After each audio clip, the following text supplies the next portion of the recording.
Mambo vipi? Karibu katika kipindi chako cha The Comment, kipindi ambacho kinakujia kila siku ya Ijumaa majira ya saa 11 za jioni kwenye kurasa zetu za mitandao YouTube, Facebook, TikTok pamoja na Instagram kwa jina la Sauti TV. Na leo hii kwenye comment tutakuwa nami Christina Button tukiongozwa na mada isemayo je, mwanamke kufanikiwa kiuchumi kunafanya wanaume wengi kuhofia kumwoa? Na bila kupoteza wakati tukasikilize comment za wadau wakieleza mawili matatu juu ya mada yetu.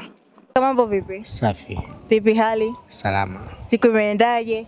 Imeenda vizuri, namshukuru Mungu. Jambo la heri wengi wanasema vipi? Ni kweli. Kuna ile swala la mwanamke unakuta amefanikiwa kiuchumi. Je, hilo swala linaweza kumfanya mwanaume kuogopa kumuoa mwanamke wa aina hiyo? Inategemea tu na watu wenyewe husika.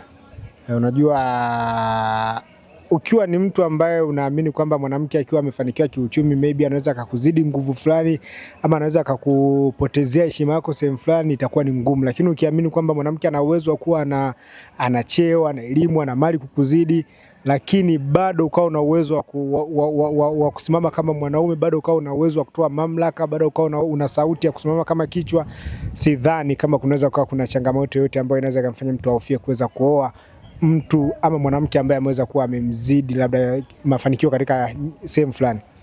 Kwa maana hiyo inategemea na mawazo na imani ambayo amejijengea mwanaume mwenyewe. Inategemea mawazo na imani ambayo amejijengea mwanaume mwenyewe. Kama mwanamke huyo, unajua mpaka mtu anafikia level ya kumwoa mtu, lazima waanzie kwenye uchumba. Kwenye uchumba kule ndio unajifunza kwamba huyu akipata kitu huwa anabadilika. Unajua kabisa hapa huyu akitaka kuja kupata mali kunizidi, lazima itakuwa ni ngumu kuweza kusimama kama mwanaume. Lakini ukiona mpo kwenye katika level ya uchumba, anapata mali, bado una uwezo wa kuonyesha heshima, ana uwezo wa kuonyesha heshima kwa kuwa na kuheshimu kama mwanaume, unaweza ukaendelea naye tu. Kwa mfano umeshushua baraka, umekutana na mwanamke wa aina hiyo, ana uchumi vizuri nini, kwako haitakupa kipaumbele cha aina yoyote ile? Kwa upande wako kipaumbele chetu itakuwa ni upendo kwanza, tunapendana. Kama hilo lipo, hivi vya mbele tu itakuwa ni mali zetu tu hizo. Tumekaa vizuri sana. Nikushukuru sana kwa muda wako. Asante sana. Dada, mambo? Poa. Unajionaje na hali? Nzuri, sijui wewe. Nimependa dada ulivyovaa. Umevaa vizuri. Asante. Hivi dada, kwa wakati wetu ambao tuko sasa kama vijana, kwa hali ambayo unakuta mwanamke amefanikiwa kiuchumi, je, swala kama hilo linamfanya mwanaume kuogopa kumwoa mwanamke wa aina hiyo? Ndiyo, kwa sababu mwanamume akiona mwanamke amejiweza kiuchumi, kwanza anaona akiishi naye atakuwa kama anamdharau. Na wanaume wengi hawapendi dharau. Kwa hiyo mwanaume siku zote anapenda kuwa juu. Kwa hiyo akiona mwanamke amefanikiwa kiuchumi atamuogopa, kwa sababu ataona huyu mwanamke sasa nitamsaidia nini? Na kingine wanawake sisi pia tukijiweza kiuchumi tunakuwa tunaringa. Na hisi unajua, mtu unakuta yani umepanga nyumba yako afu mwanaume anakuja, yani unakuwa kwanza unamdharau. Kwa hiyo mwanaume hapendi dharau, ndio maana unakuta hawapendi wanawake ambao wamejiweza kiuchumi. Kwa kwamba ni swala la dhana kwamba wengi siku hizi wanadharau au pengine wana mawazo kwamba mwanamke huyo ana hela, mimi sitomweza. Ndiyo, yani ni dhana ambazo wanaume wanazo kwamba ni dharau. Na kingine hivyo wanawake na sisi pia huwa tunalinga tukiwa tuna pesa. Mtu anaona ana pesa, mwanaume hawezi akamuendesha. Ndio maana wanaume wanatukimbia. Haya, kwa mfano Mungu amekufungulia milango ya baraka, umefanikiwa kiuchumi, utaringa? Kwa upande wangu mimi hapana, sina malingo, ila wengi wao wanapenda kulinga. Dada, nikushukuru sana, nakutakia wakati mwema. Asante. Kaka, mambo vipi? Safi. Kitaa kinasemaje? Kinasema vizuri kabisa. Hivi kaka, kwa karne ambayo tuko nayo sasa, kukuta mwanamke ambaye amefanikiwa sana kiuchumi, hali kama hiyo inamfanya au inafanya wanaume walio wengi kuogopa kuoa mwanamke wa aina hiyo? Sasa ukizungumzia hapo kuna makundi mawili. Kuna kundi la wanaume wavivu ambao ni kama Gen Z wa sasa hivi na kundi la wanaume ambao ni wachapakazi. Kwa kundi ambalo ni la wanaume wavivu, it's very simple kwa mwanaume kuolewa na mwanamume, kwa mwanamke. Yaani mimi kumkutana na mama ambaye ana pesa akunichukua mimi sio ni shida, kwa sababu wanaume siku hizi vijana siku wanataka pesa. Lakini kuna wanaume ambao ni wapambanaji ambao iwe isiwe lazima atafanya nini? Hata kama utamweka ndani atajipambania kufanya nini? Kufanya michongo mingine. Kwa hiyo hapo makundi mawili, wavivu na wasio wavivu. Wavivu watakwenda, ila ambao sio wavivu watakwenda, lakini pia watakuwa wanatengeneza nini? Kipato. Kwa wanaume wavivu hiyo inakuwa ni fursa kwao. Naam. Kwa wanaume wavivu, kwa hiyo inakuwa ni kama ni fursa. Ni fursa hasa kwa Gen Z. Sio wanaume wavivu, Gen Z ni fursa sana. Ndio wanakuambia kwamba wanasema kwamba mshangazi amekuweka ndani. Wanalelewa. Kwa hiyo fursa kabisa hiyo. Mimi nikushukuru sana kaka. Hata mimi pia niwashukuru sana. Niwashukuru sana. Asante. Kaka, habari yako? Salama, kwema. Kwema kabisa. Mishe za mjini zinasemaje? Shwari kabisa. Mungu anasaidia. Jambo la heri. Kuna ile swala la wanawake ambao wameendelea kufanikiwa kwenye uchumi. Je, mafanikio yao kiuchumi wafanya wanaume walio wengi kuogopa kuoa?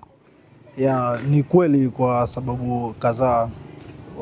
Kwa sababu baadhi ya wanaume wanahisi kwamba mwanaume endapo atakuwa na hela wanajisi duni katika ndoa aidha mahusiano, kwa wanaona kama wanatawaliwa.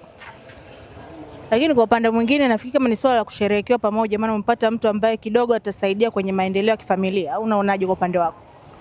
Ni kweli, lakini baadhi ya wanawake wanakuwa wana hizo itikadi kama wanalipa kisasi, kuona kwamba wanaume huwa mara nyingi watu wana control, kwa nao pia wanajaribu katika upande wao. Mimi nikushukuru sana kwa muda wako kaka. Asante. Kaka, mambo vipi?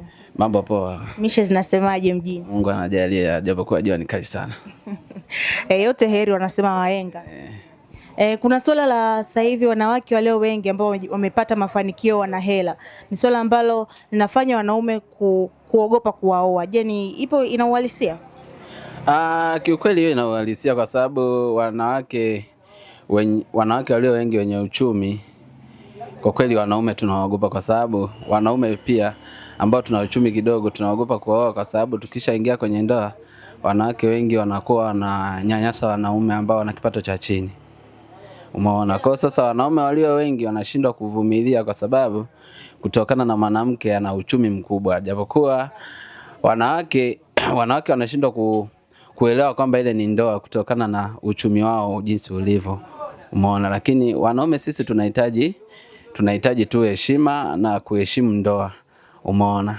Kwa ndo hicho, lakini wanawake wengi kwa kweli sasa hivi tunaona wimbi linakuwa kubwa kutokana na uchumi nao, sababu wanajishughulisha, wanaume wanajishughulisha, lakini kwenye swala kwamba ikishafikia ndoa watu wanataka kuoana, ndoa nyingi zinavunjika. Mwanamke akiwa na uchumi mkubwa, ndoa nyingi tunaona zinavunjika. Sasa tunajiuliza kwa nini ndoa nyingi zinavunjika kwa staili hiyo.